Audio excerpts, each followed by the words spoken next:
Hey everybody, and welcome back to my channel. Today's video is going to be a little bit not different, but it's going to be kind of a talk with you guys about some things that happened to my body after I had my son, and some of the things that happened I had no idea were going to happen. I had no idea it was possible for it to happen. So I just want to tell you guys a little bit about the stuff that happened to me personally. And maybe it sheds some light on some things for some other people who are about to have babies or are thinking about having a baby. And it was especially different for me because of the fact that I was so tall. So I'm going to jump into this video. I'm going to just kind of discuss the different things that I went through. So in the background here, you may hear my son. He's right here. He's in his walker and he's kind of just playing. So you may hear him running into stuff or see the camera shake because he bumped into the thing. But he is in the room. So I just want to let you guys know that in case you hear him talking or anything. And thank you to my subscribers and people who watch my videos. I really appreciate you guys. Make me want to keep going. So thank you so much for watching my videos. If you're not subscribed, go ahead and hit that subscribe button so you can see all my future content as well. It's going to be a lot of different things. As you can see, my channel has a variety of stuff on it. So go ahead and hit that subscribe button and join the family. I appreciate it. So as I told you guys, as soon as I had my son, my stomach deflated quite a bit. There was a lot of excess fluid on my stomach. That's why they went ahead and induced me the day that they induced me. And they didn't understand why I was so much in there. She said there was no issue, but it was concerning enough for her to want to go ahead and induce me. So my stomach deflated quite a bit as soon as I had him, because most of it, like I said, was fluid. And my body now, I'm down about 55, maybe 60 pounds from my pregnancy weight. And I'm still losing weight right now. The only issue I'm having is my skin does not want to tighten back up the way I would like it to, but that's kind of to be expected with a baby. Some bodies can snap back. It's a lot of people whose bodies goes right back to normal. Mine didn't go back to normal, and it was a lot because I didn't start working out immediately after. I wasn't cleared for a while. I had a lot of issues, so I wasn't 100% cleared to start working out for a while after I had my son. So one of the things a lot of people do not know about my body is I deal with what's called a protein S deficiency. So basically my body clots and nothing stops it from clotting. So it excessively clots pretty much. That was a concern for my doctor. They did want me to get on blood thinners, which it was a shot. I think it was like a needle to my stomach or something. I think it's what it was because I was not, you know, comfortable with a needle going to my stomach or my side or anything like that. I don't like needles to begin with, so you know I didn't want a needle in my stomach. It was like Lovenox or something like that. But they wanted me on a blood thinner because of the clotting and not being sure, you know, if it has what type of effect it would have on my pregnancy. So there you go right there. So they wanted me on some sort of blood thinner, but instead of the blood thinner, I found natural herbs and vitamins, things like that, that help thin out blood or help dissolve clots. Ginger root helps stop clotting, and I believe, it's cayenne pepper that helps dissolve the clots. And my doctor wasn't too comfortable with the cayenne pepper, but the ginger root she was okay with. They also had me taking a baby aspirin, what they called it. It was like a low dosage of a Bayer aspirin. I took every single day. So I took a Bayer aspirin. I would take a prenatal gummy. The vitamins made me sick, and I would take ginger root as well. And throughout my entire pregnancy, I had no issues with clotting. It was a big issue or a big concern, you know, during labor and delivery for clotting, and then after my labor and delivery, paying attention to me to make sure there was no clotting. So I continued to take all those things after I had my son. Well, the ginger root, I stopped taking the baby aspirin because I was breastfeeding. I believe they told me not to do that. So I stopped taking the aspirin, but I was still taking the ginger root because I didn't want to have any issues with clotting. Being athletic like I was before, clotting wasn't really an issue because I was always moving. I was always eating so much stuff. So my body was kind of breaking down and dissolving the clots. Now that I'm not as active as I was, the clotting kind of becomes an issue in the sense that sometimes it feels like there's no blood flowing through my limbs, things like that. So I do continue to take the ginger root. I make ginger root tea, all types of things, and it helps with the clotting. I also take cayenne pepper now because I'm no longer pregnant, so I don't need to be so concerned about the cayenne pepper. The issue with some of these things is I also deal with acid reflux disease. I've been dealing with it for a really long time, and it's kind of bad to where say I don't eat by a certain time, I would throw up. And it was just stomach acid. So it was like burning the crap out of my throat. So I sometimes I would take a Nexium when I take all my vitamins and things in the morning. Well, I would rather deal with acid reflux and deal with no feeling. You know, my feeling like there's no blood flowing through my limbs. So I do deal with that from time to time now. When my diet is cleaner, I don't have that issue, but sometimes I do. Another thing I had a problem with, and it scared the crap out of me, guys, and I do mean it scared the crap out of me. I started bleeding from my breast. God, why are you shaking the table? I started bleeding from my breast, right in my nipple. Not the actual nipple, the areola was bleeding, and you could actually see where the blood was coming from. At first I thought it was my son. He kept scratching himself, so I thought he was like bleeding and laying on my shirt, and then I realized it wasn't him. It was coming through my bra. And my doctor, of course, we always do the self checks. I do my own self checks. I suggest you guys do your own self checks as well. My doctor did a check. I went in, she did a check. No lumps, nothing too concerning, but she did want me to make sure. So she sent me to do like mammograms and ultrasounds on my boob. It was my right one. My left one was fine. And they found nothing in there. Thank God. There was no lumps. There was no masses. There was no anything in there that was too concerning for them. So after seeing the doctors and they did the ultrasound, because they said they would prefer me just do the ultrasound, because they did the mammogram and said the radiation would have more of a harmful effect on me than anything good. So they insisted that I just did the ultrasound, and they saw nothing in there, and they just told me to just kind of monitor it, make sure there was no more bleeding after a while. And I actually ended up figuring out what was wrong. Sorry, I had to take my glasses off. There was like this glare. I'm trying to figure out how to get the glare off, and I couldn't for some reason. But anyway, so they kept asking me during this entire process, was there any trauma to my breast? And I'm thinking, all I'll do is breastfeed. Like, I don't believe there's anything, you know, I'm not laying on my chest. I'm not playing ball right now. So, and they kept saying any type of trauma, anything. I'm like, no, there's no trauma. That's actually what it was. So the trauma was coming from my bras. So as some of you know, I am very, very heavy chested. So if you ever met me, you know I am very heavy chested. I have really big boobs. I've had really big boobs since like 6th grade. What ended up happening was everybody in my family had boobs. I was the only one that had no breasts. And I was like, Lord, why come I ain't got no breasts? I want some boobs. I shouldn't have asked. What happened was right after that, them bad boys went from nothing to a C cup. I kid you not. Within that 6th grade year, when I say no boobs to big boobs, it was ridiculous. Okay, I ain't have nothing else. I feel like a beanpole. I like a tree with breasts. It was like, bruh. So before I had my son, like I said, they were really big. I was like a double D, E. I was in that thing with these big old chestises. And to work out and things, I always wore tighter sports bras. No, I wear 2 of them because I didn't like my boobs, like, you know, when I was running. So I would always put on the extra, you know, sports bra protection, you know what I mean? And what it was I was wearing those sports bras and they were way too tight, because by then my breasts were like a G. No kidding. They were the size of like someone's head. They were really big. And when I was wearing the bras, it was cutting into my boob and it was causing it to bleed. So that was where the trauma was coming from, but I didn't know that. So I ended up stopped wearing bras. I just stopped wearing bras for like a month, because I wanted to make sure that's what it was. Because the issue is when you start bleeding from your breasts, they think breast cancer, especially if you're bleeding from your nipple. See, I wasn't bleeding from my nipple, but it was the areola, like right around it. So they were still concerned, but at the same time, it's like, okay, well, if it was a nipple, we'd be more concerned, but it's not your nipple. And I'm like, okay, cool. So I took the bra off for a month. My breast stopped bleeding. Now, I couldn't wear a bra for a while after that anyways. I would always take my bras off, you know, if they started to ache or anything like that, just because I was trying to avoid causing any more trauma to my breast.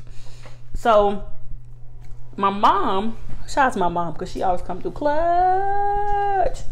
So my mom actually would find me bigger sports bras. I don't know where she's finding this stuff. I don't care. My mom finds me things that I can't buy myself, it seems. I'm talking pants. She found me sports bras, all kinds of stuff, and regular bras. So those are the bras I started to wear after a while because they were bigger and they were more comfortable, and they like covered a whole bunch of my chest area instead of just my boobs. You know what I mean? Since then, my breasts have gone down. They deflated quite a bit back to where they were. Look at my son over there. Kai, what are you doing?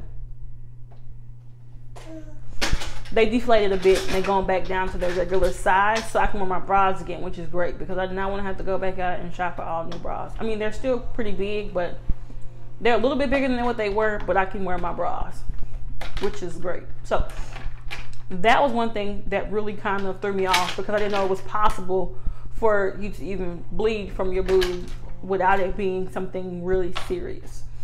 And it was quite scary thinking, oh my gosh, I could have breast cancer.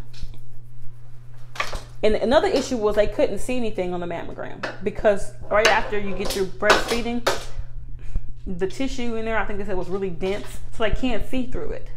So the ultrasound was probably the best bet anyway. So it worked out really well that they just did the ultrasound. They just did the ultrasound and everything was fine. During this process, I was also very swollen. I told you guys that my finger was so swollen that they had to cut my wedding rings off of my hand. It was cutting off the blood flow to my finger. And my feet were like water balloons. They were so swollen. And that was concerning for my doctor because my swelling didn't just go down. Like, it did not just go down. It just kind of stayed for a couple weeks or so. I think after I had my son, my feet were still really swollen. If I have a picture, I'll put the picture in there so you guys can see what they look like.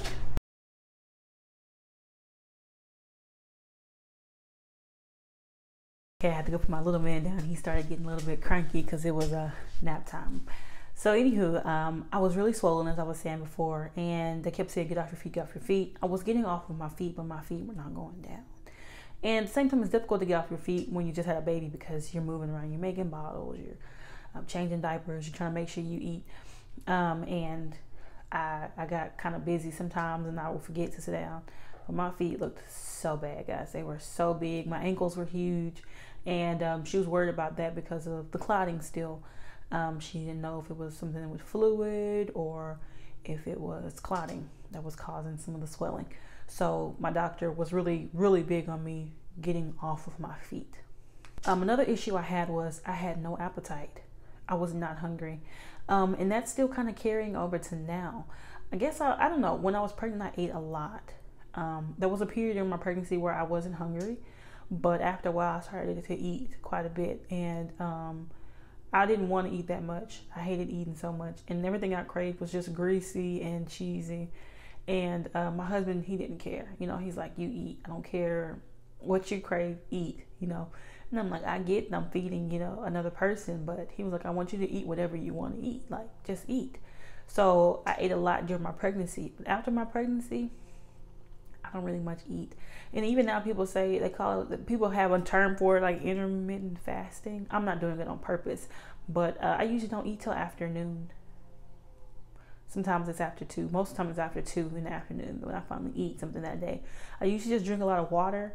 And I may have some tea, but I don't usually eat like a big meal or anything like that until, you know, later on in the evening. So that's a thing that I struggled with, was continuing to eat, because if you're not eating, then your body can't really produce breast milk like it's supposed to. So I really needed to eat. It was not just about the breast milk, but it was making me kind of weak as well, because lack of sleep and no food, it really isn't a good combination, you know. So that was another issue that I dealt with, was not being able to eat. During my pregnancy, my body never started to produce breast milk. So my boobs were getting bigger, but the milk didn't start to come out until after I had my son. And the little, I guess they call it like a plug, it's like a thick kind of mucousy thing, did come out, but I didn't start making milk. And so it was just that thick stuff, I forgot what it's called, I'm gonna say colostrum, something, I don't know, but it was that thick kind of clear stuff that comes out before that was coming out. And they told me, well, if you continue to breastfeed, then, you know, it'll start to come out. You know what I mean? Just him latching will make the milk start to produce. So I did let him latch quite a bit. And after a while, he just stopped by himself. I think after about, 4 months, he just stopped latching on his own. He didn't want to latch anymore one day. And I kept trying to get him to it. He didn't want to latch. So for a while, I just kept pumping, but he didn't latch. And my body never really produced a large amount of breast milk at the time. I know they said, well, if you keep doing it, I get all that. I was tired, y'all. Half the time I didn't even remember, you know. So if I remembered, I would pump and I would put it in the fridge. And it was just that it didn't start to come out. And I asked my doctor, she said it's normal. Sometimes it happens. Some women don't like that it comes out early because it leaks through their clothes before they have the baby, things like that. I was past my due date and my breasts weren't producing any milk. So to me, I really wish that it would have started, because that way I feel like it would have been better on him as well, and I could have produced more so that he could have stayed on breast milk longer. I wanted to keep him on for a lot longer, but after a while it was kind of not so much a hassle, but it was a lot in addition to what I already had going on. So I didn't want to, I guess, keep it up in a sense, because I was already exhausted, like little to no sleep, exhausted. So for me, breast milk or stopping to pump every now and again, I didn't have like one little bra that you just stick on there and just do it by itself. I had to just sit there and know how to hold them. And even then it would take so long for it to come out. And by the time it came out, he was awake or he was too fussy, or it was always something, and I didn't have, you know, the time to keep going like that all the time. And it wasn't that I didn't like breastfeeding. It was a good, you know, bonding thing, but it just wasn't really working since my body hadn't started producing the breast milk to begin with. So that's one thing I really wish would have happened before he came.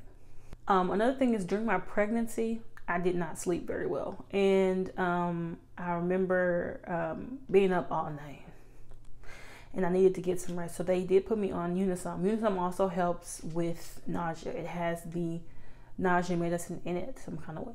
So I did take a basic Unisom tablet at night as well to help me sleep.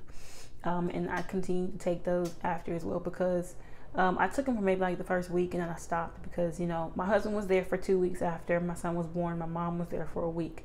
So I couldn't just keep sleeping. I had to kind of get on a schedule and a routine with him as well. And if I was taking the Unisom, then my body would have continued. It was like kind of used to the Unisom helping me to get to sleep. So I didn't want to continue to be dependent upon the Unisom to sleep. So I had to figure it out myself. Now my body did continue to ache after I had my son. Like my back started hurting pretty much within the first trimester. I noticed a really big change in that first trimester, and I had a belly belt, a back belt brace thing that I wore every single day. Anytime I moved, I had that thing on because I needed the support. I'm also flat-footed, so you know it comes with the territory of being flat-footed and 6'2". But my back was a mess. Okay, me and my heating pad were good buddies for a long time, like a good buddy, because I couldn't do anything. If I got up, it hurt. My husband had to help me up a lot of times.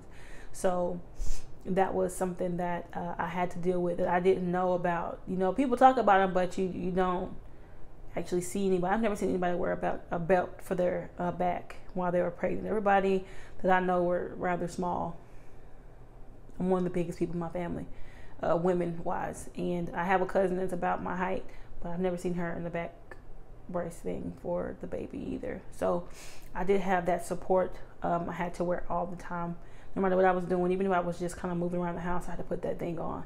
It wraps around your back, and it has like a belt at the front to kind of hold your stomach as well, to kind of give it some support so your back doesn't have to take all the strain. I dealt with a lot of paranoia. I say paranoia because it was like I was so worried about germs. I've never been in my life so worried about a germ. And I was scrubbing everything. I was always putting Germ-X on my hands. Somebody could hold the baby. My husband, I don't want him to hold the baby unless he cleaned his hands.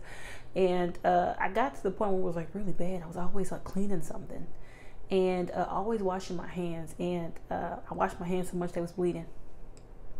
That's how often I was washing my hands.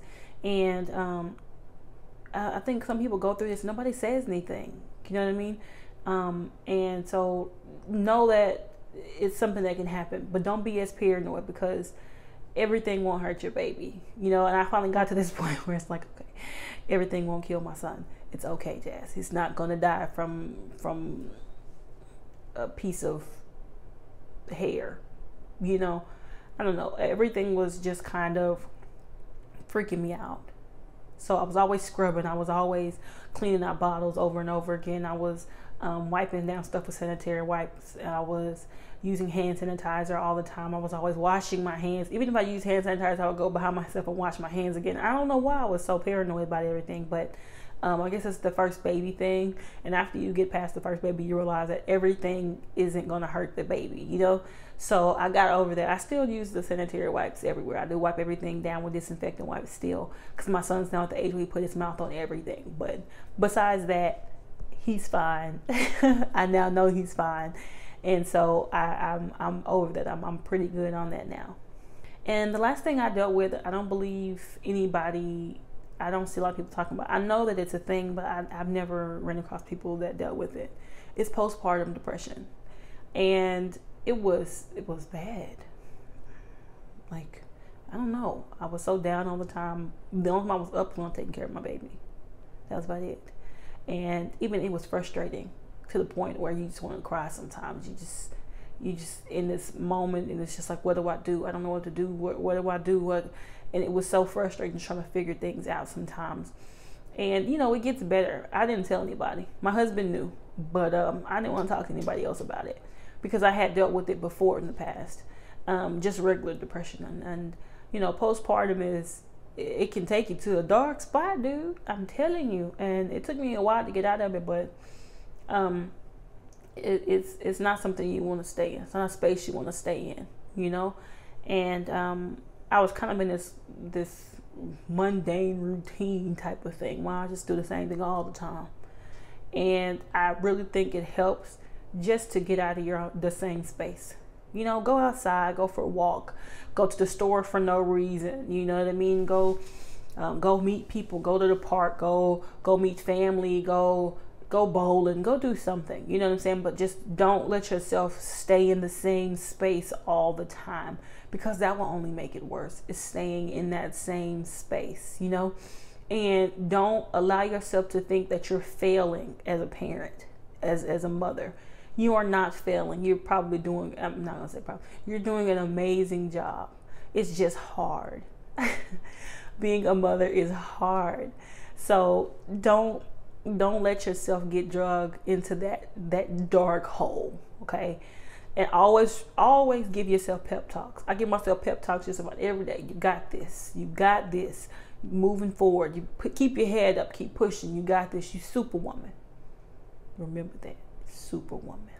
That's all you gotta think about. I'm superwoman. I got this. And sometimes it do get hard. Sometimes you need help, you know. And I'm glad I have my husband. He's here every single day, all the time. You know, you need a break. I'm gonna grab him, and it gives me some time to myself, because that's another thing. You want to make sure you have time to yourself. You make sure you keep up with your hygiene. You make sure you keep yourself up the way you normally would keep yourself up, because a lot of it is sometimes wrapped up in how you see yourself. Right? If you don't see yourself as pretty, if you don't see yourself as strong, if you don't see yourself as confident, then it sometimes registers in your mind that all those things, you're not any of them. So you want to always make sure that you're taking care of yourself as well. And a big part of that is eating. I know it sounds like it's not such a big deal, but eating is a big deal, because that energy that you're burning off every day, it's just going to take a toll on your body. It has to burn through something. Right? So if you give it food, it'll burn through the food, or it'll burn through something else. Oh, another thing, work out. Right? When I got here, I moved and I started walking. That was what I started doing. It wasn't a full-blown workout. I wasn't doing abs. I wasn't even walking far. I just walked to the mailbox and come back in my apartment complex. I live at the back. My mailbox is at the front of the building, at the front of the compound. I walk to the front of the compound. I walk back. And that started me on my workouts. But that workout takes your mind off of things as well. So I was just doing a small exercise, even if it's just going outside and sitting, you know, just take yourself somewhere, get you some fresh air, relax just for a moment, clear your mind, and then jump back in. Because if your mind's always going, it can never turn off. So you're always worrying, you're always overthinking, you're always, sad, you're always worried. You have to give your body some time to just relax. And I know that's difficult, if you don't have like a lot of help. Like I said, we don't have much help. It's me and my husband 24/7. If I don't have him, he got him. If he got him or he don't got him, I got him. There's never a time where anybody else has our son. So if you're in a situation like ours, or if you're in a situation where it's just you, it's hard. So you have to take that time for yourself. That's something that I thought, no, my son is priority, but you have to prioritize yourself too, because you're important. And if you don't prioritize yourself, I'm telling you, it will take a toll, right? I wouldn't even put no lotion. I'll just take a shower, dry off, put on some clothes, and lay down. That's it. I brush my teeth in the morning, wash my face. That's it, And I got to the point where I have to take care of myself too. Just like I take care of him, just like I make sure my house is in order, I have to take care of myself. So make sure that you're always taking care of you. You go through so much craziness just to be a mom. Our bodies go through some amazing things to produce a little person. And it's so hard. I know it's hard. It's stressful. It's tiring. You're mostly exhausted. Your body breaks down. Your body gets worn down. It stretches every which way. But that little person makes all that worth it.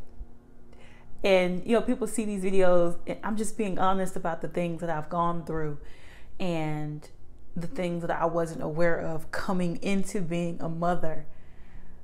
But would I do it again? Would I be this exhausted again? Would I be stressed and frustrated and starving and sleeping? Yes. I intend on having more children. And I don't say intend. We're going to have more kids, my husband and I. And he's just as exhausted as I am, but that little person is 100% worth it. There's no greater feeling to me than being his mom. Every single day you wake up to this little face that looks like yours, and he's smiling or she's smiling. They make you laugh, they make you cry, but mostly they make you smile. And if you look at your kid and you don't smile, I don't get it. I still stare at my son and go, he is so beautiful. He's a little boy, but he is. He's worth everything I've been through. Now I'm gonna go through it again, but he's worth everything I've gone through. He's literally my family, my husband, my son, and my dog. Rephrase that. My husband, our son, and our dog, my little family, is the greatest thing in the world to me. There's not another love that can compare to that of a mother and their child. Just like you can't really compare the love between a man and his wife. But there's nothing that you can really compare that feeling to, And he's amazing. He really is an amazing little person. And I can say that there is nothing in this world more important, more special, that brings more joy than my son. So even though it's hard, and the doctor said this to me too, the nurses, oh, I know you're tired and you're going through it now, but once you see that little face, you'd be willing to go through it again. They're right. They were 100% correct. All the needles and the pain and the pushing and the big belly and the stretch marks. I'll do it again. It doesn't make my husband see me any different. He loves me more. He's always touching on my stretch marks now. So it's 100% worth it. You just got to push through those rough days to get to those beautiful ones. And even in the rough days, there's so much happiness, because even if that little baby isn't sleeping, even if he's not acting right, there's going to be so many points in that day, so many times in that day where he or she is going to make you smile. That's my son. He hollers and he screams and is so frustrated. And then I know where he looks at you and shows you every piece of every gum in his mouth. And it's just like, oh, then you don't smile. Babies are worth it. They really are. And I'm still in the phase where mine doesn't sleep, but he's worth it. He's worth all the sleepless nights. We have come to the end of another video. Thank you guys so much for watching this video. Remember, take care of yourself, be strong. I hope this video helps somebody. I know people are coming through pregnant, and I'm going to try to do more videos, especially for tall women. I know some girls is pregnant right now that's big as I am or tall as I am, and I'm going to help you guys because there's some stuff that happens to other women, or that happens to us, that doesn't happen to other women just because of our size. So I'll be doing more videos like this. If you guys want to know anything, if you have any questions, you let me know, because I'm going to answer everything, because it was some stuff, boy, I tell you, I had no clue.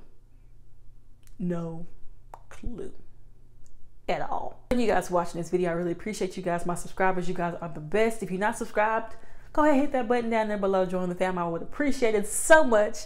Thank you guys again for watching, and I'll see you guys in my next video. Bye, guys.